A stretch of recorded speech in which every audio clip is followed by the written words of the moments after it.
Hello बच्चों।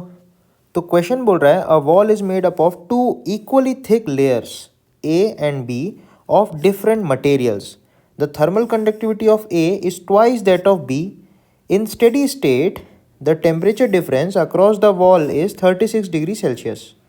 तो बोल रहा है temperature difference across layer A will be. तो सबसे पहले आप सोचो कि दो लेयर्स आपको ऐसी दे रखी है, सपोज ऐसा कुछ, ये लेयर ए है, ये लेयर बी है। तो ए लेयर के और बी लेयर के आजू बाजू टोटल टेम्परेचर डिफरेंस दे रखा है 36 डिग्री सेल्सियस।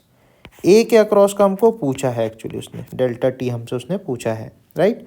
बोल रहे हैं thermal conductivity of A is twice that of B. तो अगर ए का थर्मल कंडक्टिविटी 2K होगा तो बी का K होगा, ऐसा दिया है। अब आप समझ सकते हो कि यहाँ पे अगर हीट ऐसे फ्लो हो रही होगी, आई हीट फ्लो हो रही होगी, तो हम बोल सकते हैं दोनों में से टोटल आई फ्लो हो रही होगी, और यही आई ए से भी फ्लो होगी इंडिविजुअली और बी से भी फ्लो होगी, क्योंकि सीरीज में है। सीरीज में हीट करंट इक्वल फ्लो होता है, राइट।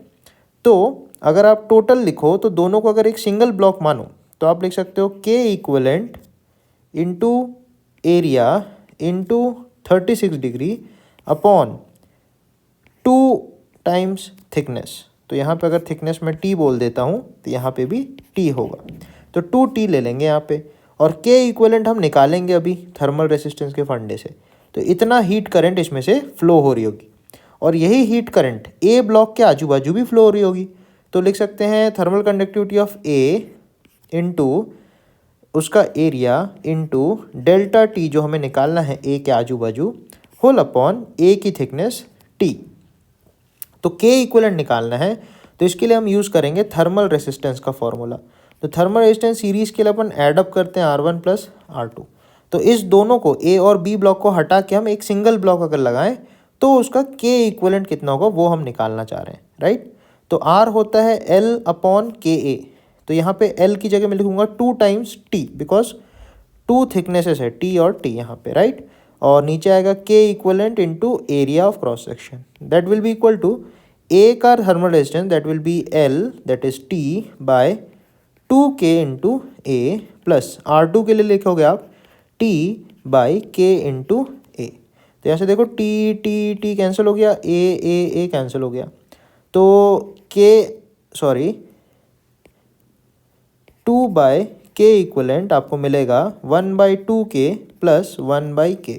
तो आप एलसीएम अगर लोगे तो नीचे आएगा 2K और ऊपर आएगा 1 + 2 दैट विल बी 3। तो K इक्वलेंट की वैल्यू आपको मिलेगी 4K/3।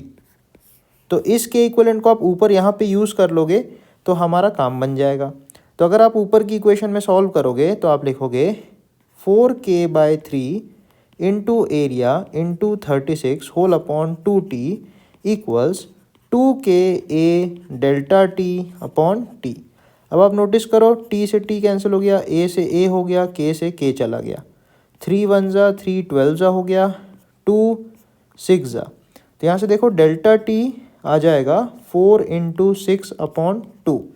तो 4 6 जा 24/2 दैट इज़ 12 डिग्री सेल्सियस। तो T के अक्रॉस का टेम्परेचर डिफरेंस जो आएगा वो 12 डिग्री सेल्सियस आएगा।